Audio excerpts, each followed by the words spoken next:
Fala galera, beleza? Professor Paulo, aula de Geografia. Estamos aqui para terminar aquela aulinha, da demografia, aquela questão na aulinha 2, Então agora vamos terminar como? Do jeito mais legal, resolvendo algumas questõezinhas, alguns probleminhas, que podem aparecer aí na nossa prova, podem aparecer no nosso bom e velho Enem, Então é muito importante a gente resolver algumas questões que trazem esse assunto. Então aqui, nessas questões, além do assunto dessa aula, eu vou trazer alguns assuntos que já falamos em aulas anteriores, principalmente na aula de demografia, na aula de população ali. Serão algumas questõezinhas bem rapidinho mesmo, só para a gente tentar fixar o conteúdo. Dica do prof.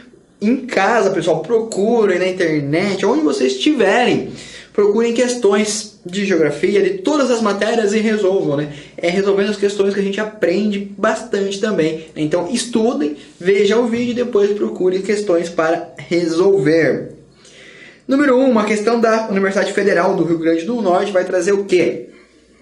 Teoria reformista é uma resposta aos neomalthusianos. Então lembram das três teorias demográficas? Teoria malthusiana, de Thomas Malthus, que falava da questão do controle populacional, na questão alimentícia, na hora do choque da produção de alimentos e crescimento populacional. Neomalthusiano, na questão pós-segunda guerra, que para uma população se desenvolver, os neomalthusianos falavam que a natalidade teria que ser controlada.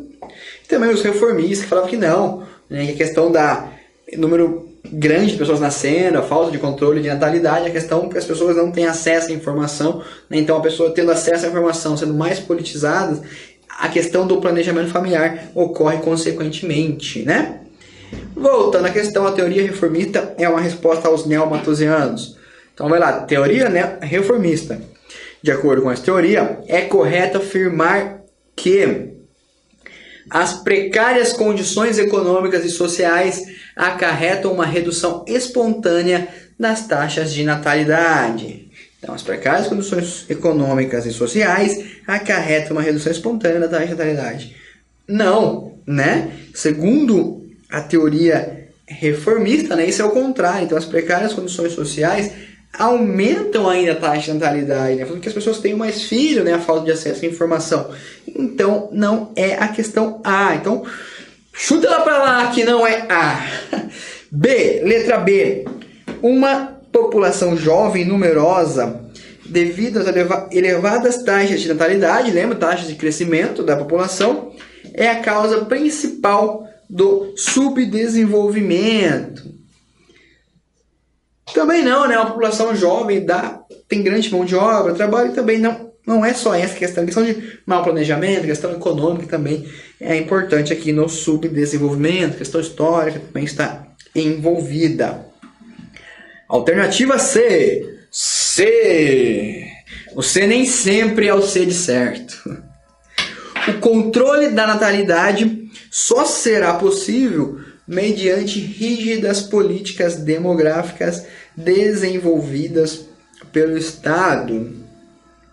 Não também, O controle da natalidade pode ser feito por meio de algumas políticas ou mais uma incitação social, questão do desenvolvimento social, Trazendo aqui a questão do desenvolvimento, pessoal, fugindo um pouquinho aqui da questão, me veio uma coisa agora que é importante comentar. Então, por que antes nasciam mais crianças e hoje não nascem? A questão da informação também, mas, por exemplo, antes lá na roça, no sítio, as pessoas tinham mais filhos, casavam-se mais cedo, então uma mulher casava ali com 19, 18 anos, era normal, homens também, e tinha um filho até os 40, então a idade, de ter filhos e nascimentos era maior. Hoje em dia essa questão já muda um pouco, então as pessoas começam a trabalhar mais cedo, começam a adiar a questão do casamento, a questão de se envolver, começam a pensar, não, eu tenho que construir um apartamento para poder comprar uma casa, um carro, para poder ter filhos, para poder dar uma condição melhor de vida para eles. Então faz com que pessoas casem mais tarde, se relacionem um pouco mais tarde, até para a questão de ter filhos, em pensamento familiar, e isso faz com que diminua a quantidade de filhos. Também, juntando a questão econômica, nossa, eu ganho tanto, quantos filhos eu posso ter, ou quantos filhos eu vou ter, para poder dar uma condição boa de vida. Não são só essas questões que estão envolvidas na questão do crescimento da natalidade, mas também fazem parte, desta composição. Voltando aqui para a questão, alternativa D, O equilíbrio da dinâmica populacional se dá pelo enfrentamento das questões sociais e econômicas. Isso é o que a teoria reformista falava. Então, quando o Estado enfrenta a questão social e econômica, pensa em prol da sociedade, tenta conscientizar a sociedade, trazer políticas públicas, políticas para o melhoramento da vida social, essa dinâmica populacional acaba se equilibrando, né? Então a natalidade, consequentemente, vai acabar diminuindo no decorrer do tempo. Quem chutou D, chutou não. Quem chutar, você pode errar. Quem pensou e entendeu que a D era correta, acertou. Letra D, acerta. Número 2, uma questão do Instituto Federal de Goiás.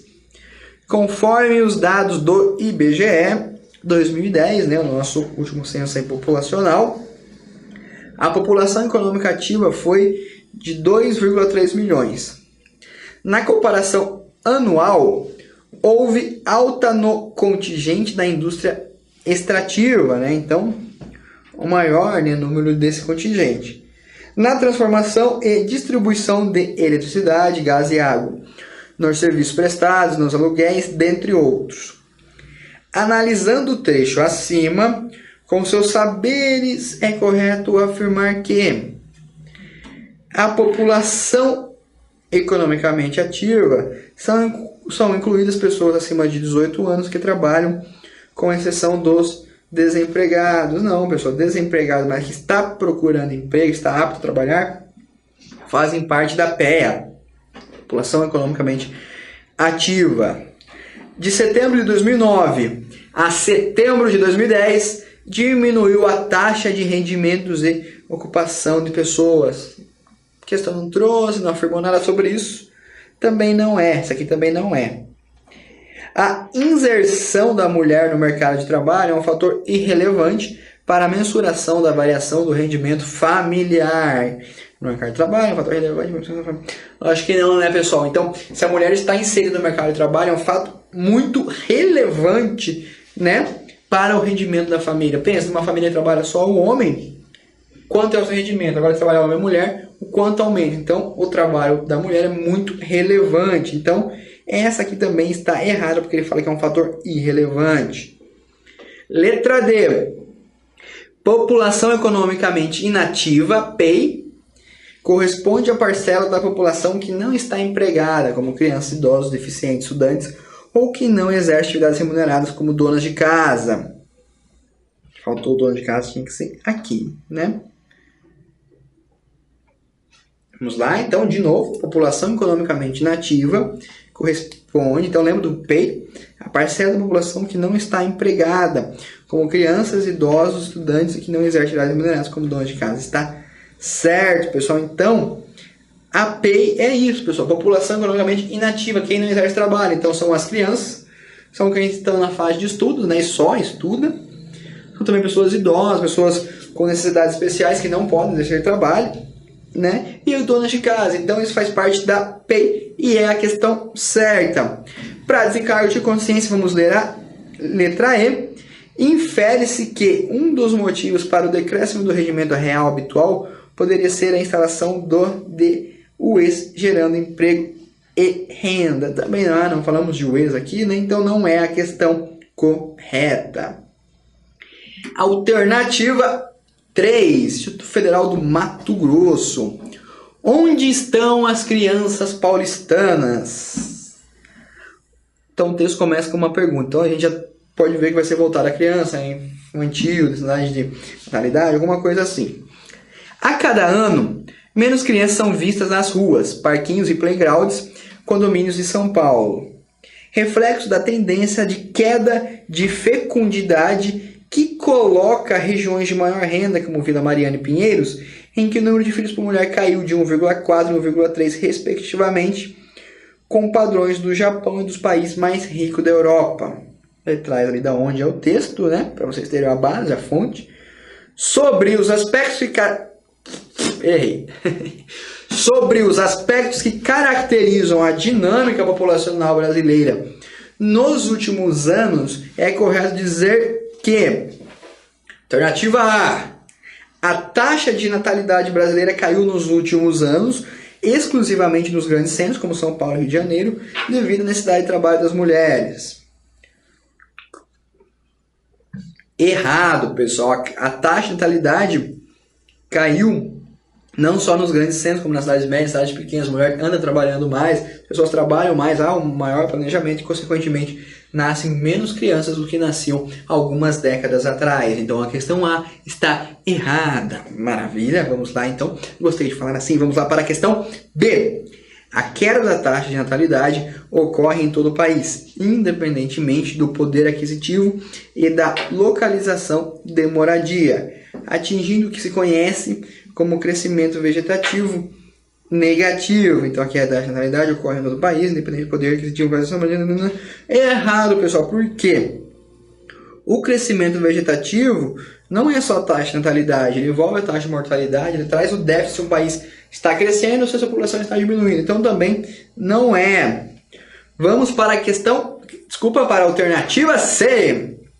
No caso brasileiro, a queda na taxa de fecundidade leva, a longo prazo, a uma proporção maior de população adulta, fazendo o país perder o título de país jovem e apresentar um estreitamento na base da pirâmide etária. Meus lindos, meus queridos, essa questão só pode estar certa. Lembra quando a gente viu toda aquela questão? Como que era a pirâmide de 1980, como que era a nossa base lar, como ela vem diminuindo, como o número de crianças diminui, o número de adultos aumenta, o número de idosos aumenta.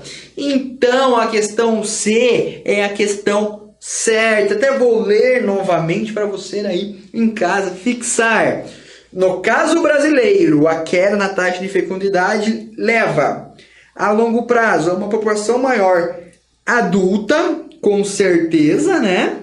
Então, a queda na taxa de fecundidade, então, pessoas, mulheres em idade adulta, né, número de mulheres, né, que podem ter filho, mas não tem, fazendo o país perder o título de país jovem e apresentaram estreitamente na base da pirâmide etária. Então, pirâmide etária apresenta uma base maior, mais crianças, mais jovens. Menor, menos crianças, menos jovens. Então, a questão C é a certa.